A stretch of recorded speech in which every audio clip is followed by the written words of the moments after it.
Tolong ini bisa nggak sih ditransfer balik saja ke agama sebelumnya, bikin malu. Jadi seperti ada suara hati umat Islam saat ini. Mereka malu dengan kehadiran ustadz-ustadz mualaf yang banyak bohongnya ini.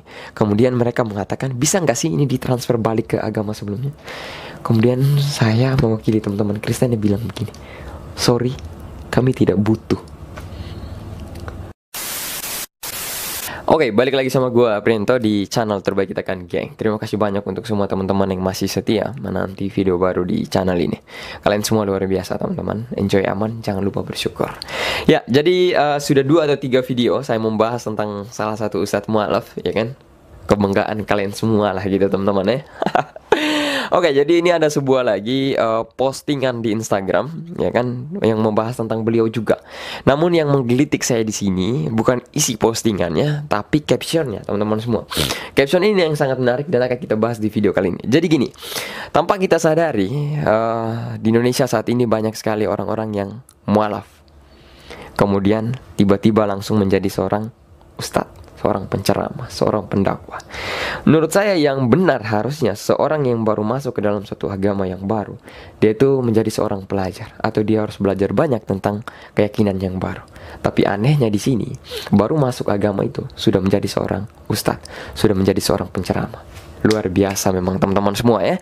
Jadi mereka pun menurut saya jadi ustadz itu bermodalkan suatu kebencian terhadap keyakinan mereka sebelumnya.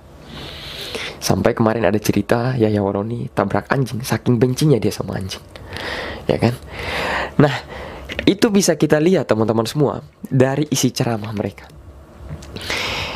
Orang yang tidak bermodalkan pengetahuan terhadap agamanya yang baru itu biasanya akan jarang berbicara atau jarang mengajarkan orang akan keyakinan yang baru, ya kan? Kita bisa lihat dari ketika ustadz-ustadz ini berbicara, 90%, ya kan, isi ceramah mereka itu adalah bahas tentang ketika saya masih kafir dulu di keyakinan saya sebelumnya. Tidak pernah tuh saat saya di Islam begini, jarang. 10% paling, teman-teman semua. Nah, itulah yang saya katakan, ya kan, mereka berceramah itu bermodalkan kebencian terhadap keyakinan sebelum. Kemudian banyak bohongnya.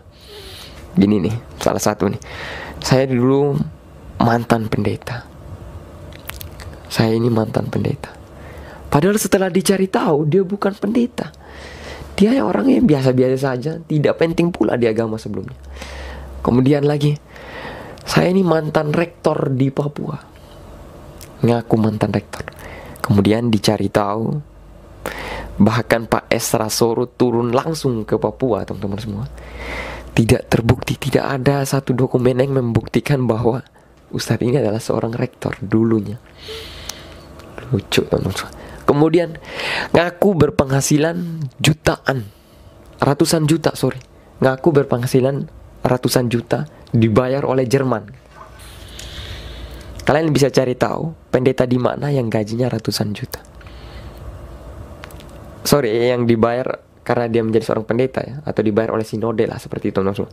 Tidak ada. Kalaupun ada, mungkin mereka karena punya bisnis atau apa ya, mungkin. Tapi karena kalau dibayar karena dia gaji dia sebagai seorang pendeta murni ratusan juta, saya pastikan itu adalah seorang pembohong. Itu adalah seorang pembohong, teman-teman semua. Nah, itulah yang kita lihat saat ini. Dan itulah yang membuat, teman-teman semua ya, perhatikan, itulah yang membuat teman-teman kita yang Islam itu hilang simpatik terhadap orang-orang seperti ini. Benar-benar hilang simpatik. Ada juga yang ngakunya itu ya. Kita tahu kuliah teologi itu kan harus punya batas waktu gitu. Punya 5 tahun kalau saya tidak salah, 5 tahun atau 4 tahun gitu ya. Tapi mereka bisa menyelesaikannya 1 tahun kan ya. Ada yang selesaikan 1 tahun atau 2 tahun. Padahal tidak bisa, teman-teman semua. Itu adalah kebohongan-kebohongan yang fatal.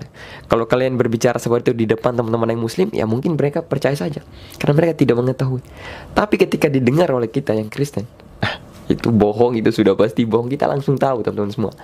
Oke, jadi itulah yang berhubungan langsung dengan caption di dalam postingan ini. Captionnya bilang gini, teman-teman semua, tolong ini bisa nggak sih ditransfer balik saja ke agama sebelumnya, bikin malu. Jadi seperti ada suara hati umat Islam saat ini. Mereka malu dengan kehadiran ustadz-ustadz mualaf yang banyak bohongnya ini. Kemudian mereka mengatakan, bisa nggak sih ini ditransfer balik ke agama sebelumnya? Kemudian saya mewakili teman-teman Kristen yang bilang begini, sorry, kami tidak butuh. Sorry, kami tidak butuh gitu teman-teman semua. Gini, mereka kan dulunya Kristen, kemudian masuk Islam, kemudian menjelek-jelekan agama Kristen. Judul ceramahnya itu kurang lebih 10 kebohongan dalam Bible, ungkap kejanggalan-kejanggalan dalam Bible, Yesus bukan Tuhan. Judul ceramah mereka kurang lebih seperti itu. Dan menurut saya lucu gitu. Ceramah di masjid yang dibahas Alkitab, bedah Alkitab. Seperti Yahya Waloni sering gitu ya, Ustadz Kainama gitu ya, Stephen Indra gitu ya. Kemudian kita baca aja postingan ini biar jelas teman-teman. Gini, ini saya kutip dari kata kita IG. Kutabrak juga seekor anjing, enggak tahu punya siapa, lari pincang kakinya, ujar pendakwa asal Manado ini. Menurut Yahya Waloni, ia sengaja menabrak anjing tersebut karena menganggap binatang peliharaan itu najis. Kalau kambing masih saya rem katanya, tapi kulihat anjing najis yang saya tabrak. Dulu saya tidak berani tabrak kalau di Manado, ungkapnya. Captionnya di sini, tolong ini bisa nggak sih ditransfer balik saja ke agama sebelumnya, bikin malu. Kami juga malu kalau harus terima dia balik gitu, teman-teman. Kalian sudah menerimanya, jadi segala risiko harus kalian terima gitu teman-teman semua.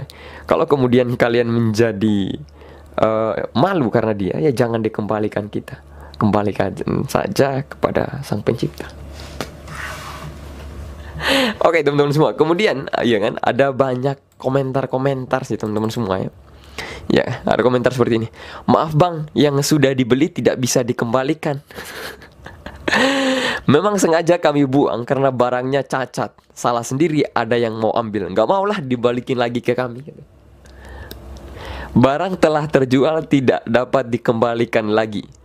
Saya seorang Islam, tidak habis pikir dengan pola pikir si Yahya. Banyak-banyak baca sejarah Islam lah gitu. Ya, jadi itulah kemudian isi hati mungkin dari teman-teman kita yang Muslim ketika malu punya seorang penceramah seperti mereka. Ya kan? Bayangkan saja tabrak anjing. Kalau kambing masih saya rem katanya, tapi karena anjing najis ya saya tabrak. Di sini menurut saya kalau kita lihat, memang yang salah anjing. Kenapa dia harus mainnya di jalan? Jalan kan tempatnya lalu lintas orang berkendara. Tapi kembali lagi teman-teman, kita punya hati tidak? Kalau kita masih bisa menghindar, harusnya kita menghindari sebuah tabrakan, terutama terhadap binatang. Kasihanlah mereka teman-teman ya. Mereka tidak bisa berpikir seperti kita, tapi kita bisa berpikir. Kemudian, kalau kita kemudian melihat, kemudian kita sengaja menabrak, kita tidak punya hati. Memang sama-sama binatang karena tidak bisa berpikir, ya kan? Kalau kita manusia yang baik ya, oh masih bisa berpikir. Kita silih ya, kita menghindar ya, kita rem ah. Tapi karena memang kita manusia mungkin yang punya pikiran seperti binatang, ya sudah, terobos aja lah anjing. Kemudian dia dengan bangga mengatakan, lari pincang kaki. Kasihan. Saya mengira ini antara bohong atau apa ya? Ditabrak dengan ban depan seekor anjing, tapi cuman pincang. Ya mungkin sipit karena kan cuman kena sedikit gitu. Tapi harusnya sih mati kalau ditabrak mobil teman-teman semua. Ya entahlah ya, mungkin juga dia tengah ngarang, kita kurang tahu teman-teman semua ya. Oke lah, mungkin sekian video kita. Sekali lagi saya mau bilang, kami tidak butuh dan kami tidak lagi menerima beliau ketika beliau ingin kembali ke sini. Dan misalnya kalian minta, tolonglah dia dibalikin saja, sorry juga nggak bisa. Kalau mau balikin dia sekarang ya, kembalikan kepada Sang Pencipta. Sampai jumpa di video selanjutnya, tulis berkaitan sama BAMS.